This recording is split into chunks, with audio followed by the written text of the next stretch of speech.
ਸਤਿ ਸ਼੍ਰੀ ਅਕਾਲ ਦੋਸਤੋ, ਓਮ ਸ਼ਾਂਤੀ। ਅੱਜ ਦੇ ਇਸ ਪ੍ਰੋਗਰਾਮ ਨਵੀਂ ਕਿਰਨ ਦੇ ਵਿੱਚ ਤੁਹਾਡਾ ਸਭ ਦਾ ਫਿਰ ਤੋਂ ਸਵਾਗਤ ਹੈ। ਅੱਜ ਸਾਡੇ ਨਾਲ ਮੌਜੂਦ ਨੇ BK ਰਾਜਿੰਦਰ ਭੈਣ ਜੀ, ਜਿਨ੍ਹਾਂ ਤੋਂ ਅਸੀਂ ਜਾਣਾਂਗੇ ਕਿ ਅਧਿਆਤਮਿਕ ਜੀਵਨ ਦੀ ਹੋਰ ਕਿੱਦਾਂ ਸਾਡੇ ਜ਼ਿੰਦਗੀ ਦੇ ਵਿੱਚ ਜ਼ਰੂਰਤ ਹੈ। ਸਤਿ ਸ਼੍ਰੀ ਅਕਾਲ ਦੀਦੀ। ਓਮ ਸ਼ਾਂਤੀ। ਦੀਦੀ, ਪਿਛਲੇ ਐਪੀਸੋਡ ਦੇ ਵਿੱਚ ਤੁਸੀਂ ਸਾਨੂੰ ਦੱਸਿਆ ਕਿ ਕਿੱਦਾਂ ਅਧਿਆਤਮਿਕ ਜੀਵਨ ਦੇ ਵਿੱਚ ਇੱਕ ਆਤਮਾ ਦਾ ਗਿਆਨ ਹੋਣਾ ਬਹੁਤ ਜ਼ਰੂਰੀ ਹੈ। ਤਾਂ ਇਸ ਦੇ ਬਾਰੇ ਅਸੀਂ ਅੱਜ ਹੋਰ ਗਹਿਰਾਈ ਨਾਲ ਚਰਚਾ ਕਰਨੀ ਚਾਹਾਂਗੇ। ਜੀ ਦੀਦੀ, ਜਿੱਦਾਂ ਆਤਮਾ ਪਰਮਾਤਮਾ ਦੇ ਘਰ ਵਿੱਚੋਂ ਆਉਂਦੀ ਹੈ, ਤੁਸੀਂ ਦੱਸਿਆ ਪਿਛਲੀ ਵਾਰ, ਜੀ ਤਾਂ ਅਗਰ ਉਹ ਉੱਥੇ ਇੰਨੀ ਸ਼ਾਂਤੀ ਦੇ ਵਿੱਚ ਰਹਿ ਰਹੀ ਹੈ, ਫਿਰ ਉਸਨੂੰ ਇੱਥੇ ਦੁੱਖਾਂ ਦੀ ਦੁਨੀਆ 'ਚ ਆਉਣ ਦੀ ਕੀ ਜ਼ਰੂਰਤ ਹੈ?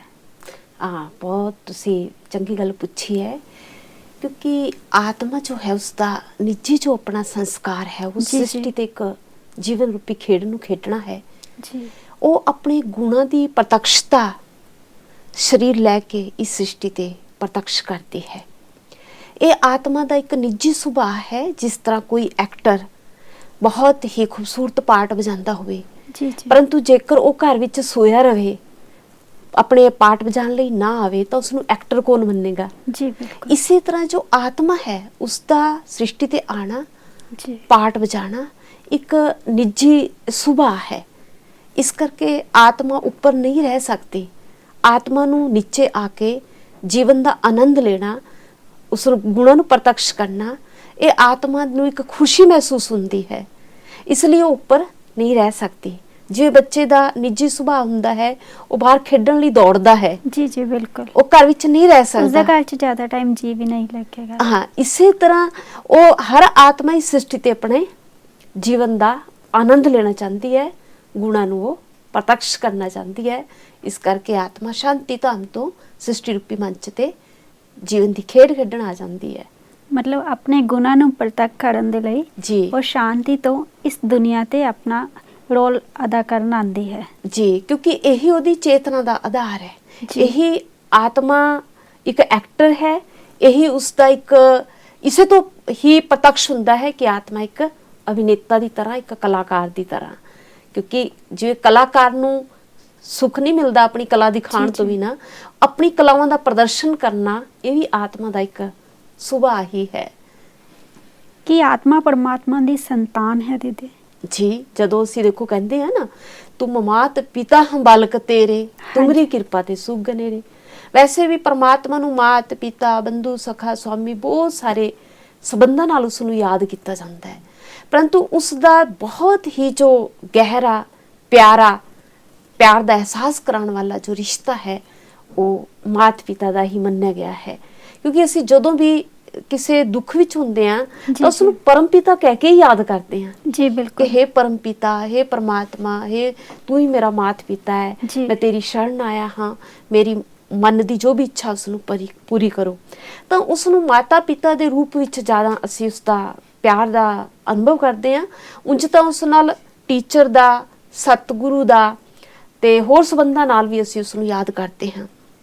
ਜਦੋਂ ਆਤਮਾ ਦੁਖੀ ਹੋ ਜਾਂਦੀ ਹੈ, ਪਤਿਤ ਹੋ ਜਾਂਦੀ ਹੈ, ਤਾਂ ਪ੍ਰਮਾਤਮਾ ਆ ਕੇ ਸਾਡੇ ਸੰਸਕਾਰਾਂ ਦਾ ਸ਼ੁੱਧੀਕਰਨ ਕਰਦਾ ਹੈ।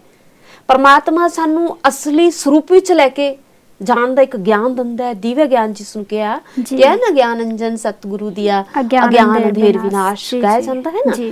ਤਾਂ ਉਹ ਜੋ ਗਿਆਨ ਦਾ ਨੇਤਰ ਹੈ, ਉਹ ਪ੍ਰਮਾਤਮਾ ਦਿੰਦਾ ਹੈ। ਤਾਂ ਪ੍ਰਮਾਤਮਾ ਦੇ ਉਸ ਗਿਆਨ ਨੂੰ ਜਦੋਂ ਰੂਹਾਂ ਧਾਰਨ ਕਰ ਲੈਂਦੀਆਂ ਨੇ, ਤਾਂ ਉਹਨਾਂ ਦਾ ਇੱਕ ਪ੍ਰਕਾਰ ਤੋਂ ਇੱਕ ਨਵਾਂ ਜੀਵਨ ਹੋ ਜਾਂਦਾ ਹੈ। ਜੀਵਨ ਦਾ ਜਿਸ ਨੂੰ ਕਹਿੰਦੇ ਆ ਕਿ ਸ਼ੁੱਧੀਕਰਨ ਹੋ ਜਾਂਦਾ ਹੈ। ਇੱਕ ਪ੍ਰਕਾਰ ਤੋਂ ਉਸੇ ਜਨਮ ਦੇ ਵਿੱਚ ਨਵਾਂ ਜੀਵਨ ਹੋ ਜਾਂਦਾ ਹੈ। ਤਾਂ ਉਸ ਨੂੰ ਅਸੀਂ ਕਵਾਂਗੇ ਉਹ ਸਾਡਾ ਨਵਾਂ ਜਨਮ ਨਵੇਂ ਸੰਸਕਾਰ ਹੋਣ ਦੇ ਕਾਰਨ ਅਸੀਂ ਉਸ ਨੂੰ ਕਹਾਂਗੇ ਕਿ ਉਹ ਸਾਡਾ ਮਾਤ ਪਿਤਾ। ਇੱਕ ਪ੍ਰਕਾਰ ਤੋਂ ਸਾਡਾ ਰੀਬਰਥ ਹੁੰਦਾ ਹੈ। ਪੁਰਾਣੇ ਗਲੇ ਸੜੇ ਸੰਸਕਾਰਾਂ ਤੋਂ ਬਦਲ ਕੇ ਅਸੀਂ ਜਦੋਂ ਪਰਮਾਤਮਾ ਦੀ ਆਗਿਆ ਤੇ ਚੱਲ ਕੇ ਨਵੇਂ ਸੰਸਕਾਰਾਂ ਨੂੰ ਜਦੋਂ ਅਸੀਂ ਧਾਰਨ ਕਰਦੇ ਹਾਂ, ਤਾਂ ਉਸ ਨੂੰ ਕਹਾ ਜਾਏਗਾ ਇਹ ਤਾਂ ਨਵਾਂ ਜੀਵਨ ਹੈ, ਨਵਾਂ ਜਨਮ ਹੈ। ਦੇਖੋ, ਜਿਸ ਤਰ੍ਹਾਂ ਮੰਨ ਲਓ ਕੋਈ ਬਹੁਤ ਜ਼ਿਆਦਾ ਬਿਮਾਰ ਹੈ, ਉਸਦੇ ਬਚਣ ਦੀ ਵੀ ਆਸ ਨਹੀਂ, ਪਰੰਤੂ ਉਹ ਬਚ ਜਾਂਦਾ ਹੈ। ਫਿਰ ਉਸ ਨੂੰ ਇਹੀ ਕਿਹਾ ਜਾਂਦਾ ਹੈ ਕਿ ਇਸ ਦਾ ਇਹ ਨਵਾਂ ਜੀਵਨ ਹੈ। ਜਨਮ ਉਹੀ ਹੈ, ਇੱਕ ਨਵਾਂ ਜਨਮ ਮਿਲ ਗਿਆ। ਨਵਾਂ ਜਨਮ ਉਹੀ ਹੈ, ਮਾਤਾ ਪਿਤਾ ਉਹੀ ਹੈ, ਸਰੀਰ ਉਹੀ ਹੈ, ਲੇਕਿਨ ਅਸੀਂ ਉਸ ਨੂੰ ਕਹਾਂਗੇ ਕਿ ਮਰ ਕੇ ਬਚਿਆ, ਮਨਾ ਉਸਦਾ ਨਵਾਂ ਜਨਮ ਹੋਇਆ ਇੱਕ। ਇਸੇ ਤਰ੍ਹਾਂ ਅਸੀਂ ਵੀ ਜਦੋਂ ਆਪਣੇ ਪੁਰਾਣੇ ਸੰਸਕਾਰਾਂ ਨੂੰ ਬਦਲ ਕੇ ਸ਼ੁੱਧ ਸੰਸਕਾਰ ਬਣਾ ਲੈਂਦੇ ਹਾਂ ਪ੍ਰਮਾਤਮਾ ਦੀ ਸ਼੍ਰੀਮਤ ਤੇ ਚੱਲ ਕੇ, ਤਾਂ ਅਸੀਂ ਉਸਦੇ ਇੱਕ ਉਹ ਸਾਡੇ ਮਾਤਾ ਪਿਤਾ ਵਾਂਗੂ ਸਾਡੇ ਸੰਸਕਾਰਾਂ ਨੂੰ ਸ਼ੁੱਧ ਦਿੰਦਾ ਹੈ, ਸ਼ਕਤੀ ਦਿੰਦਾ ਹੈ, ਉਹ ਸਾਡੀ ਪਾਲਣਾ ਕਰਦਾ ਹੈ ਦੀਦੀ। ਇੱਕ ਬੇਸਿਕ ਛੋਟਾ ਜਿਹਾ ਕੁਐਸਚਨ ਤੁਹਾਡੇ ਤੋਂ ਪੁੱਛਣਾ ਚਾਹਾਂਗੀ ਕਿ ਪਰਮਾਤਮਾ ਸੱਚ ਵਿੱਚ ਉਸਦੀ ਕੋਈ ਹੋਂਦ ਹੈ, ਉਸਦਾ ਕੀ ਹੈ, ਜਾਂ ਜਸਟ ਇੱਕ ਅੰਧ ਵਿਸ਼ਵਾਸ ਹੈ? ਇੱਕ ਤੁਸੀਂ ਬਹੁਤ ਅੱਛਾ ਪ੍ਰਸ਼ਨ ਪੁੱਛਿਆ। ਤੁਹਾਡੇ ਇਸ ਪ੍ਰਸ਼ਨ ਤੋਂ ਮੈਨੂੰ ਇੱਕ ਪ੍ਰੋਫੈਸਰ ਮੋਹਨ ਸਾਧ ਦੀ ਇੱਕ ਕਵਿਤਾ ਯਾਦ ਆ ਰਹੀ। ਉਹਨਾਂ ਨੇ ਕਿਹਾ ਕਿ ਰੱਬ ਇੱਕ ਗੁੰਝਲਦਾਰ ਬੁਝਾਰਤ, ਰੱਬ ਇੱਕ ਗੋਰਖ ਧੰਦਾ, ਖੋਲਣ ਲੱਗੀਆਂ ਪੇਚ ਇਸ ਤੇ ਕਾਫਰ ਹੋ ਜਾਏ ਬੰਦਾ, ਕਾਫਰ ਹੋਣੋਂ ਡਰ ਕੇ ਥੀਵੇ, ਖੋਜੋ ਮੂਲ ਨਾ ਖੁੰਜੀ, ਲਾਈ ਲੱਗ ਇਨਸਾਨ ਨਾਲੋਂ ਖੋਜੀ ਕਾਫਰ ਚੰਗਾ।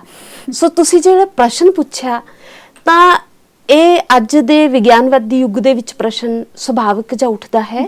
ਪਰੰਤੂ ਦੇਖੋ, ਜਿਵੇਂ ਅਸੀਂ ਉਹਨੂੰ ਕਹਿੰਦੇ ਆ ਤੂੰ ਮਾਤ ਪਿਤਾ, ਇਸ ਦਾ ਮਤਲਬ ਉਹਦੀ ਕੋਈ ਹੋਂਦ ਵੀ ਹੈ ਨਾ। ਜੇ ਮਾਤ ਪਿਤਾ ਤਾਂ ਹੋਂਦ ਤਾਂ ਹੋਏਗੀ। ਤਾਂ ਪਰਮਾਤਮਾ ਸਾਡਾ, ਜਦ ਅਸੀਂ ਉਸਨੂੰ ਸੰਬੰਧਾਂ ਵਿੱਚ ਯਾਦ ਕਰਦੇ ਹਾਂ, ਬੰਧੂ ਸਖਾ ਕਹਿੰਦੇ ਆ, ਤਾਂ ਉਸਦਾ ਅਸੀਂ ਅੱਜ ਅਹਿਸਾਸ ਨਾ ਹੋਣ ਕਰਕੇ, ਉਸਦੇ ਪਿਆਰ ਦਾ ਅਨੁਭਵ ਨਾ ਹੋਣ ਕਰਕੇ ਅਸੀਂ ਇਸ ਨੂੰ ਇੱਕ ਕਲਪਨਾ ਜੀ ਕਈਆਂ ਨੇ ਇਸ ਨੂੰ ਮੰਨ ਲਿੱਤਾ ਹੈ। ਪਰੰਤੂ ਮੈਂ ਅਨੁਭਵ ਦੇ ਆਧਾਰ ਤੇ ਕਹਿੰਦੀ ਹਾਂ ਕਿ ਪਰਮਾਤਮਾ ਇੱਕ ਹਸਤੀ ਹੈ, ਇੱਕ ਸ਼ਕਤੀ ਹੈ, ਸ੍ਰਿਸ਼ਟੀ ਦਾ ਇੱਕ ਬੀਜ ਰੂਪ ਹੈ। ਇਹ ਕੋਈ ਕੋਰੀ ਕਲਪਨਾ ਨਹੀਂ ਹੈ। ਉਸਦੇ ਨਾਲ ਸੰਬੰਧ ਜੋੜ ਕੇ ਉਸਦੇ ਪਿਆਰ ਦਾ ਗਹਿਰਾ ਅਹਿਸਾਸ ਕੀਤਾ ਜਾ ਸਕਦਾ ਹੈ। ਉਂਝ ਵੀ ਅਸੀਂ ਦੇਖਦੇ ਹਾਂ ਸਾਡੇ ਇੰਨੇ ਮਹਾਨ ਪੁਰਸ਼ ਹੋਏ, ਇੰਨੇ ਸਾਧੂ ਸੰਤ ਪੀਰ ਪੈਗੰਬਰ ਹੋਏ, ਉਹਨਾਂ ਨੇ ਉਸ ਦੇ ਪਿਆਰ ਦਾ ਅਹਿਸਾਸ ਕੀਤਾ, ਉਸ ਦੇ ਪਿਆਰ ਦਾ ਅਨੁਭਵ ਕੀਤਾ। ਤਾਂ ਪਰਮਾਤਮਾ ਨੂੰ ਦੇਖਣ ਲਈ ਗਿਆਨ ਨੇਤਰ ਚਾਹੀਦਾ ਹੈ, ਦਿਵਿਆ ਨੇਤਰ ਚਾਹੀਦਾ ਹੈ। ਉਹ ਨਾ ਹੋਣ ਕਰਕੇ ਅਸੀਂ ਉਸ ਦੀ ਹੋਂਦ ਨੂੰ, ਅੱਜ ਕਈ ਭੈਣ ਭਰਾ ਸਾਡੇ ਉਸ ਦੀ ਹੋਂਦ ਨੂੰ ਸਵੀਕਾਰ ਨਹੀਂ ਕਰਦੇ। ਪਰੰਤੂ ਪਰਮਾਤਮਾ ਇੱਕ ਸ੍ਰਿਸ਼ਟੀ ਦਾ ਰਚਇਤਾ ਹੈ। ਉਸ ਲਈ ਕਿਹਾ ਗਿਆ ਹੈ ਕਿ ਉਹ ਸ੍ਰਿਸ਼ਟੀ ਦਾ ਮਾਲਕ ਹੈ, ਰਚਿਤਾ ਹੈ, ਸਿਰਜਣਹਾਰ ਹੈ। ਤਾਂ ਉਸ ਦੀ ਹੋਂਦ ਵੀ ਹੈ ਕਿਉਂਕਿ ਉਹ ਮਾਤਾ ਪਿਤਾ ਹੈ। ਇੱਕ ਐਗਜ਼ਾਮਪਲ ਦੇ ਕੇ ਕਿ ਜਿੱਦਾਂ ਮਾਂ ਨੂੰ ਖੁਸ਼ ਕਰਨਾ ਤਾਂ ਉਸਦੇ ਬੱਚਿਆਂ ਨੂੰ ਪਿਆਰ ਕਰੋ, ਪਰਮਾਤਮਾ ਨੂੰ ਖੁਸ਼ ਕਰਨਾ ਤਾਂ ਉਸਦੀ ਬਣਾਈ ਹੋਈ ਇਸ ਕਾਇਨਾਤ ਨੂੰ ਖੁਸ਼ ਕਰ ਦਿਓ। ਤਾਂ ਦੀਦੀ, ਇਸ ਰਾਜਯੋਗ ਦਾ ਕੁਝ, ਜਿੱਦਾਂ ਤੁਸੀਂ ਪਿਛਲੀ ਵਾਰ ਦੱਸਿਆ ਕਿ ਅੰਮ੍ਰਿਤ ਵੇਲਾ ਤੇ ਸ਼ਾਮ ਦਾ ਟਾਈਮ, ਇਸ ਟਾਈਮ ਜ਼ਿਆਦਾ ਚੰਗੀ ਤਰ੍ਹਾਂ ਸਾਡਾ ਯੋਗ ਲੱਗ ਸਕਦਾ ਹੈ। ਤਾਂ ਇਸ ਦੇ ਵਿੱਚ ਕੀ ਅੰਤਰ ਧਿਆਨ ਹੋਣ ਦੀ, ਜਿੱਦਾਂ ਬੋਲਦੇ ਹਨ ਕਿ ਅੱਖਾਂ ਬੰਦ ਕਰਕੇ ਬੈਠ ਜਾਵੋ, ਕਿ ਉਹ ਠੀਕ ਹੈ ਜਾਂ ਅੱਖਾਂ ਖੋਲ ਕੇ ਬੈਠਣਾ ਚਾਹੀਦਾ ਹੈ?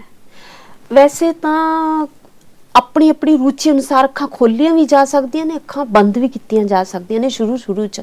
ਪਰੰਤੂ ਜੋ ਰਾਜਯੋਗ ਹੈ, ਇਹਦੇ ਵਿੱਚ ਖੁੱਲੀ ਅੱਖਾਂ ਰੱਖ ਕੇ ਜਦ ਅਸੀਂ ਪਰਮਾਤਮਾ ਦਾ ਧਿਆਨ ਕਰਦੇ ਹਾਂ, ਤਾਂ ਸਾਡੇ ਅੰਦਰ ਇੱਕ ਜਾਗਰਤੀ ਆਉਂਦੀ ਹੈ। ਅਸੀਂ ਇੱਕ ਚੌਕਸ ਹੋ ਕੇ ਬੈਠਦੇ ਹਾਂ ਵੀ ਮੈਂ ਪਰਮਾਤਮਾ ਨੂੰ ਯਾਦ ਕਰਨਾ ਜਾਂ ਕਰ ਰਹੀ ਹਾਂ। ਇਸ ਨਾਲ ਸਾਡੇ ਜਿਹੜੇ ਫਾਲਤੂ ਜਿਹੇ ਵਿਚਾਰ ਹੈ ਉਹ ਕਿਨਾਰਾ ਕਰਦੇ ਰਹਿੰਦੇ ਆ। ਕਿਉਂਕਿ ਦੂਸਰੀ ਗੱਲ ਇਹ ਹੈ ਕਿ ਜੋ ਰਾਜਯੋਗ ਅਸੀਂ ਖੁੱਲੀ ਅੱਖਾਂ ਨਾਲ ਕਰਦੇ ਹਾਂ, ਇਸ ਨਾਲ ਅਸੀਂ ਸਾਡੇ ਕਰਮਾਂ ਵਿੱਚ ਕੁਸ਼ਲਤਾ ਆਉਂਦੀ, ਕਿਉਂਕਿ ਸਾਰਾ ਦਿਨ ਤਾਂ ਅੱਖਾਂ ਬੰਦ ਕਰਕੇ ਅਸੀਂ ਕਰਮ ਨਹੀਂ ਕਰ ਸਕਦੇ ਨਾ। ਜੀ ਬਿਲਕੁਲ। ਦੇਖੋ ਜਿਵੇਂ ਕਿਹਾ ਨਾ, ਗੁਰੂ ਸਾਹਿਬਾਂ ਨੇ ਕਿਹਾ ਕਿ ਹੱਥ ਕਾਰ ਵੱਲ ਚਿੱਤ ਕਰਤਾਰ ਵੱਲ। ਅਸੀਂ ਗੀਤਾ ਵਿੱਚ ਵੀ ਕਿਹਾ ਕਿ ਕਰਮ ਕਰਦੇ ਹੋਏ ਕਰਮ ਯੋਗੀ ਬਣਨਾ। ਕਰਮ ਯੋਗੀ ਤੋਂ ਭਾਵ ਇਹ ਹੈ ਕਿ ਯੋਗ ਉਸ ਪਰਮਾਤਮਾ ਨਾਲ, ਯੋਗ ਮਨਾ ਜੋੜ, ਉਸ ਪਰਮਾਤਮਾ ਨਾਲ ਵੀ ਜੋੜ ਹੋਵੇ, ਉਸਦੀ ਯਾਦ ਹੋਵੇ, ਕਰਮ ਕਰਦੇ ਰਹੀਏ। ਕਰਮਾਂ ਵਿੱਚ ਕੁਸ਼ਲਤਾ ਤਾਂ ਹੀ ਹੋਏਗੀ ਜਦ ਅਸੀਂ ਉਸ ਪਰਮਾਤਮਾ ਨੂੰ ਯਾਦ ਕਰਾਂਗੇ, ਕਿਉਂਕਿ ਉਸ ਨਾਲ ਸਾਡੀ ਭਾਵਨਾ ਸ਼ੁੱਧ ਹੋਏਗੀ। ਤਾਂ ਜਦ ਅਸੀਂ ਖੁੱਲੀ ਅੱਖਾਂ ਨਾਲ ਕਰਦੇ ਹਾਂ ਤਾਂ ਅਸੀਂ ਕਰਮ ਯੋਗੀ ਸਹਿਜ ਬਣ ਸਕਦੇ ਹਾਂ। ਜੇਕਰ ਅਸੀਂ ਬੰਦ ਅੱਖਾਂ ਨਾਲ ਕਰਦੇ ਹਾਂ, ਉਸ ਨਾਲ ਹੋ ਸਕਦਾ ਅਸੀਂ ਥੋੜੀ ਦੇਰ ਤਾਂ ਪਰਮਾਤਮਾ ਨੂੰ ਯਾਦ ਕਰਾਂਗੇ, ਕਿਉਂਕਿ ਸਾਨੂੰ ਜੋ ਵੀ ਚਾਰ ਚੁਫੇਰੇ ਦਿਖ ਰਿਹਾ ਉਹ ਦਿਖਣੋਂ ਬੰਦ ਹੋ ਜਾਏਗਾ। ਥੋੜੀ ਦੇਰ ਅਸੀਂ ਪਰਮਾਤਮਾ ਨੂੰ ਯਾਦ ਕਰ ਲਾਂਗੇ, ਹੋ ਸਕਦਾ ਮਨ ਸਾਡਾ ਕਿਤੇ ਹੋਰ ਚਲਾ ਜਾਵੇ ਥੋੜੀ ਦੇਰ ਬਾਅਦ। ਤਾਂ ਅਸੀਂ ਜਦੋਂ ਦੂਸਰਾ ਅੱਖਾਂ ਬੰਦ ਕਰਕੇ ਜਦ ਅਸੀਂ ਬੈਠਦੇ ਹਾਂ, ਸਾਨੂੰ ਅਸੀਂ ਦੇਖਿਆ ਨੀਂਦ ਵੀ ਆ ਜਾਂਦੀ ਹੈ।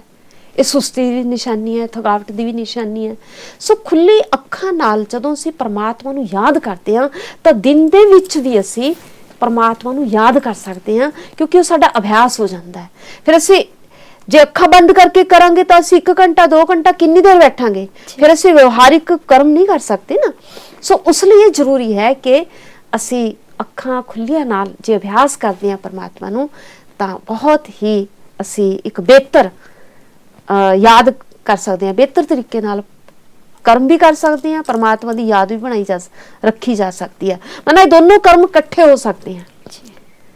ਤੁਹਾਡਾ ਬਹੁਤ ਬਹੁਤ ਧੰਨਵਾਦ ਦੀਦੀ, ਤੁਸੀਂ ਸਾਡੇ ਸਟੂਡੀਓ ਵਿੱਚ ਆਏ ਔਰ ਇੰਨਾ ਸੋਹਣਾ ਸਾਨੂੰ ਦੱਸਿਆ ਕਿ ਕਿੱਦਾਂ ਅਸੀਂ ਪਰਮਾਤਮਾ ਨੂੰ ਯਾਦ ਕਰ ਸਕਦੇ ਹਾਂ। ਸਤਿ ਸ਼੍ਰੀ ਅਕਾਲ ਦੀਦੀ, ਓਮ ਸ਼ਾਂਤੀ। ਸਤਿ ਸ੍ਰੀ ਅਕਾਲ ਜੀ, ਓਮ ਸ਼ਾਂਤੀ। ਦੋਸਤੋ, ਅੱਜ ਦੇ ਪ੍ਰੋਗਰਾਮ ਦੇ ਵਿੱਚ ਜਾਣਿਆ ਕਿ ਕਿੱਦਾਂ ਪਰਮਾਤਮਾ ਨੂੰ ਯਾਦ ਕਰਨਾ ਹੈ।